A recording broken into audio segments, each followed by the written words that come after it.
High high, রান্নাঘরের কি অবস্থা। আসসালামু আলাইকুম বন্ধুরা, আপনাদের কি আমাদের সে মাস্টার শেফের কথা মনে আছে, যে কিনা আমাদেরকে মুগ ডালের পেঁয়াজুর রেসিপি দিয়েছিল? সে আর কেউ না, সে আমার ভাই। আজকেও সে আমাদেরকে গরুর গোশত রান্না করে খাওয়াবে।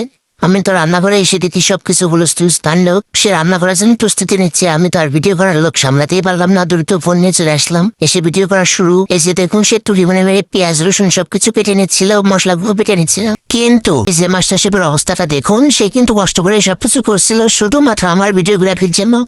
সে এমন টুরি মারছিল, তাই ছাড়া আর কিছুই না।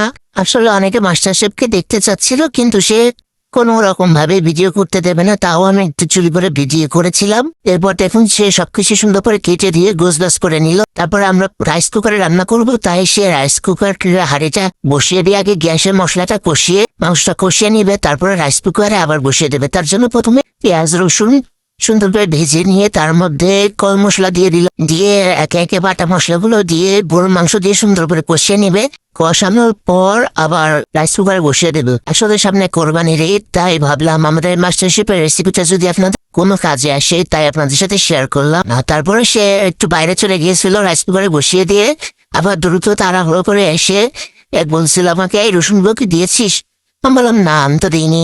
সে দ্রুত রসুনগুলো দিয়ে দিল, দিয়ে নাড়াচাড়া করে আবারও চলে গিয়েছিল। তারপরে এর মধ্যে আমি একটু আলু দিয়েছিলাম মাংসে।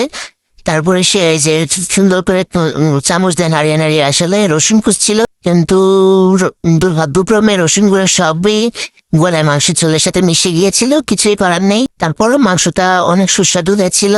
আসলে এই ভিডিওটা রমজানের করা, তাই আপনাদেরকে টেস্ট করে দেখাতে পারলাম না। সবাই ভালো থাকবেন, সুস্থ থাকবেন। আমাদের মাস্টার শেফের রেসিপি যদি আপনাদের ভালো লাগে থাকে, তাহলে কমেন্ট বক্সে জানান। আবারও নতুন কোনো রেসিপি নিয়ে হাজির হবো ইনশাল্লাহ আপনাদের সামনে।